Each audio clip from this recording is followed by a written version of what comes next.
A small but exquisitely stately home, set amidst an emerald pond of parkland, Threepwood Hall was the ideal marriage plot. Through that pillared portico, Emma Woodhouse could have orchestrated the local gentry. Behind those blue window shutters, Bertie Wooster could have resolved the most challenging affair of the heart. In that kitchen garden, Lord Emsworth could have pottered to his heart's content.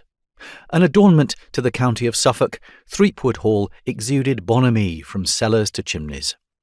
This balmy day in May showed off the hall at its very best.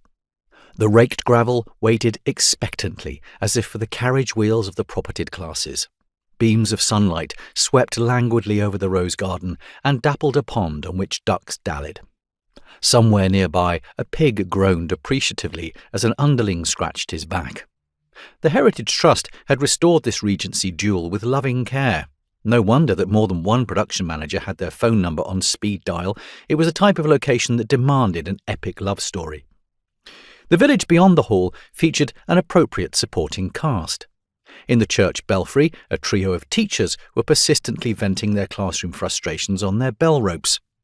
Opposite the pub, a fund manager in red trousers was rolling the cricket pitch in preparation for the coming match and his own coronary.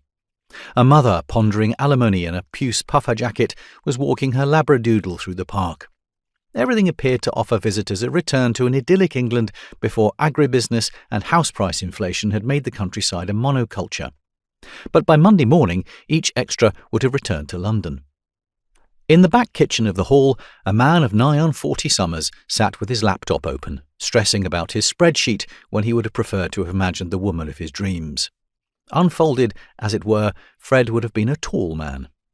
He had once played wing on the school rugby field, such was the length of his limbs and his fleetness of foot.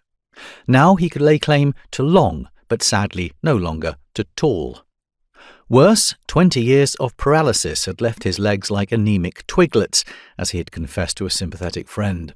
Despite this, he still had the grace of the great rugby player, that ability to weave through obstacles and avoid the bruising encounters and crunching tackles which sadden most lives.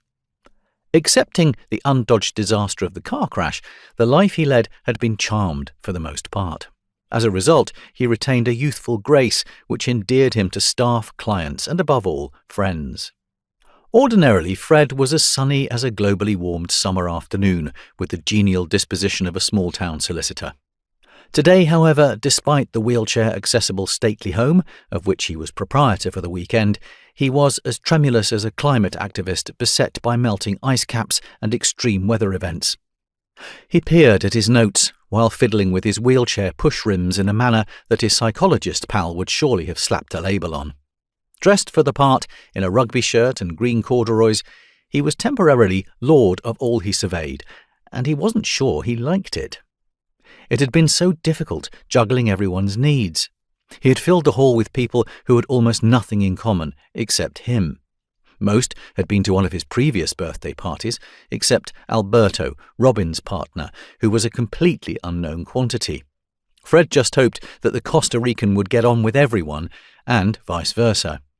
Another potential problem was Hugh, his oldest school friend, who would rather be taken for a misanthrope than admit to being shy, and who resisted every effort to be included.